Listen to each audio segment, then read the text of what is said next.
Remue ménage. Remue ménage.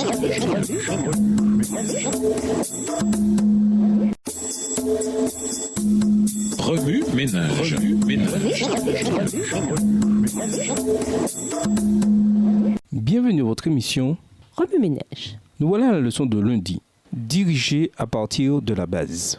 Lisons 1 Pierre 5. 1 Pierre chapitre 5. J'exhorte donc les anciens qui sont parmi vous, moi anciens comme eux, témoins des souffrances du Christ et participants à la gloire qui doit être révélée.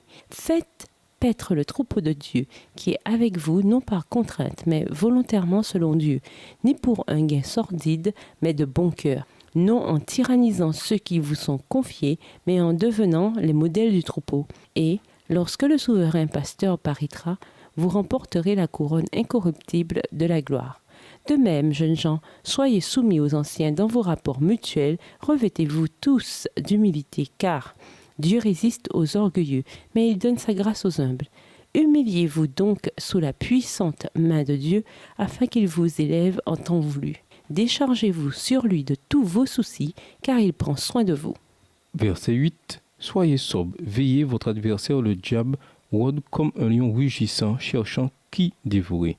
Résistez-lui, ferme en la foi, et sachant que les mêmes souffrances sont imposées à vos frères dans le monde. Le Dieu de toute grâce, qui est en Christ, vous a appelé à sa gloire éternelle. Après que vous aurez souffert un peu de temps, vous formera lui-même, vous affermira, vous fortifiera, vous rendra inébranlable. À lui la puissance au siècle des siècles. Amen.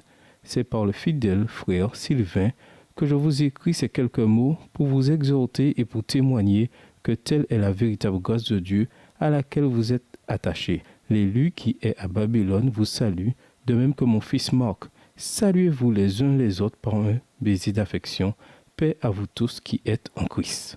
Comme Jésus l'a démontré, le leadership ne signifie pas nécessairement que l'on soit sous les projecteurs. En prenant le rôle de serviteur lors de la Sainte Seine, le Seigneur a donné à ses apôtres un exemple qu'ils ne devaient jamais oublier. Pleinement conscient de sa divinité, il avait cependant mis de côté sa couronne et son vêtement royal pour prendre la forme de serviteur. Ce fut l'un des derniers actes de sa vie sur la terre. Jésus, qui était servi de tous, vint pour se mettre au service de tous. Et parce qu'il a exercé son ministère en faveur de tous, il sera de nouveau servi et honoré de tous. Ceux qui voudraient participer à ses attributs divins et partager avec lui la joie de voir des âmes rachetées doivent, à son exemple, exercer un ministère désintéressé. Pierre, disciple ardent, zélé, suffisant, renia à 3 reprises son Seigneur. Il s'en repentit amèrement.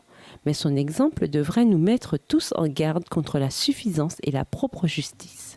Les hommes qui s'humilient, même comme un petit enfant, sont les hommes qui se laisseront enseigner par Dieu. Le Seigneur ne dépend d'aucun talent humain, car il est la source de tout don parfait.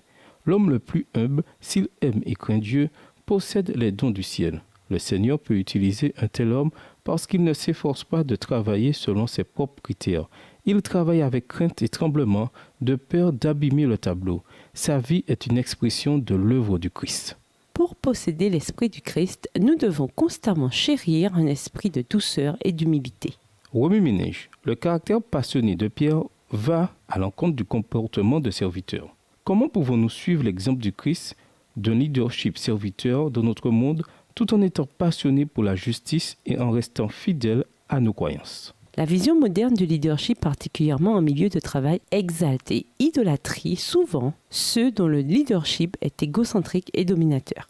Devant une telle vision, comment peut-on exercer efficacement un leadership serviteur au travail? Au revoir. Et à demain si Dieu veut. Remue ménage. Remue ménage.